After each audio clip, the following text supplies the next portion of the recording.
Mapagpalang araw po sa ating lahat. Welcome back po sa ating 365 Daily Devotion with Pastor Russell Ocampo.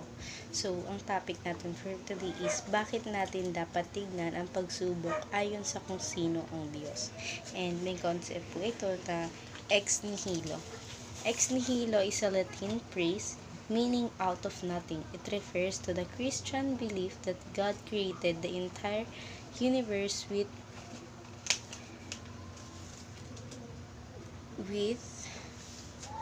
using any persistent materials. This means that God didn't just shape that was already there. He spoke and brought all things into existence. This truth set God apart as the all-powerful, sovereign creator.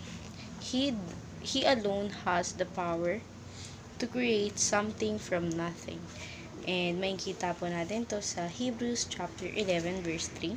By faith, we understand that the universe was formed at God's commands, so that what is seen was not made out of what was visible. And i-share ko naman po yung mga natutunan ko sa naging topic po natin for today. So, simulan po natin sa teaching na ibinigay po sa atin ni Pastor Russell. So, first teaching, God is all the source of all existence. So, ang Panginoong Kristo po, siya po yung naging source sa lahat ng bagay na nakikita natin ngayon. Lalong-lalo na yung mga nagagamit natin ngayon sa pag-aaral, sa trabaho, or anything na lately lagi nating nagagamit, which is yung cellphone, laptop, or tablet, TV na madalas nating pinanonood or ginagamitan sa kahit anong mga bagay. Ngayon naman sa second teaching, God display His glory through creation. So, sa pamamagitan po ng likha ng Panginoong Kristo sa lahat ng bagay, doon na di-display yung glory na ibinigay niya sa atin at yung glory ng ating Panginoong Kristo.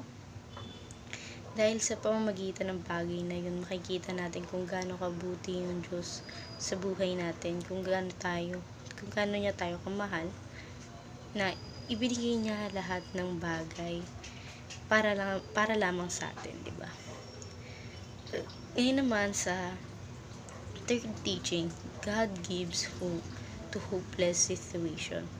So, yung Panginoon Kristo, binibigyan niya yung mga tao ng matinding hope para dun sa mga tao sa tingin nila wala ng pag-asa. Lalong-lalo na yung iba na pagka may nangyayaring masama sa kanila, let's just say yung namatayan sila sa buhay nila. Pinibigyan sila ng Panginoong Kristo ng pag-asa upang makabangon. Siyempre, in some other situation, makikita rin na gagawa yung Panginoong Kristo ng bagay upang sa sarili mo, makakahanap ka rin ng hope na babalik sa Panginoon. Ngayon naman sa application na po tayo. First application, seek provision from the source of all things. So, sa lahat ng bagay na makikita natin, maganda rin kung titignan natin yung provision na ibinigay ng Panginoong Kristo, kung ano yung message na ibinibigay sa atin ng Panginoon. Kasi minsan, may mga bagay na hindi nakalugod-lugod sa Panginoon. May mga bagay siyang nagagawa na minsan hindi siya or nalululong yung mga tao sa bagay na ginagawa ng ating Panginoon. Gaya ng phone, binigyan niya yung isang tao ng tiyak na katalinuhan upang magawa yun, pero yung iba, ginagamit na nila sa kasamaan yung mga gadget na gawa sa kaisipan ng ating Panginoon. Ngayon naman sa second application, view all your problem in light of who God is. So, lahat ng mga problema natin sa buhay, mabibigat o magagaan na problema, lagi nating ibigay at ipanalangin yun sa ating Panginoong Kristo dahil walang imposible sa Panginoon na gagawin niya lahat ng bagay upang ikay maging kanyang malinis na anak. So, kahit anong problema pa yan, kaya yang linisin ng ating Panginoon at kaya niya tayo ipagtanggol sa mga problema na yon at matulungan syempre. Ngayon naman sa third application, look up in the hopeless situation.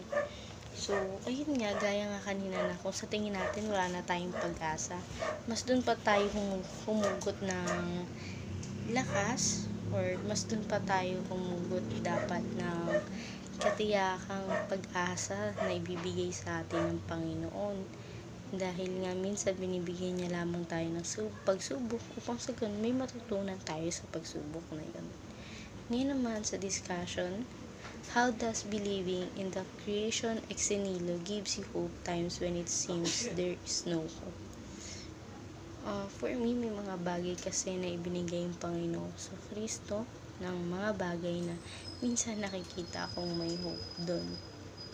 Let's just say sa cellphone, minsan pagka napapanghinaan ka ng loob, syempre hindi mawawala yung bigla ang may susulpot sa feed mo na about Bible verse, about sa ating Panginoon, na parang kinakausap ka niya na kahit hindi ka magbabasa palagi ng Biblia, gumagawa at gumagawa yung Panginoon sa Kristo ng paraan upang siya ay kumausap sa atin. So, ayun lamang po for our today's discussion. Thank you for watching.